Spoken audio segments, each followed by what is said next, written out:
సంతోషంగా ఉండటానికి ఏదో ఒక లక్ష్యం కోసం వేచి చూడాలనే ఆలోచనను నేను వదిలేస్తున్నాను. బదులుగా నా రోజును నింపే చిన్న చిన్న సాధారణ క్షణాలలో నేను లోతైన ఆనందాన్ని పొందుతాను. సంతోషం అనేది ఈ క్షణంలో నేను తీసుకునే నిర్ణయమని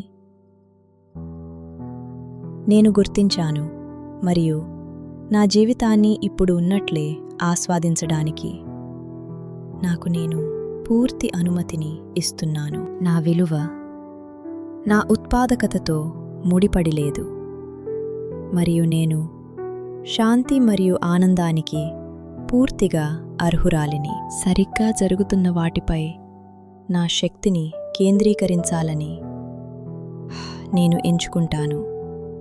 నా అంతర్గత కాంతి ఏ బాహ్య సవాలు కంటే బలమైనదని నమ్ముతాను. నేను సానుకూలత మరియు వెచ్చదనాన్ని వెదజల్లుతాను మరియు నా చుట్టూ ఉన్న అందానికి నా హృదయాన్ని తెరిచినప్పుడు నాకు నిజమైన చిరునవ్వులను మరియు శాశ్వతమైన సంతృప్తిని కలిగించే అనుభవాలను నేను సహజంగా ఆకర్షిస్తాను.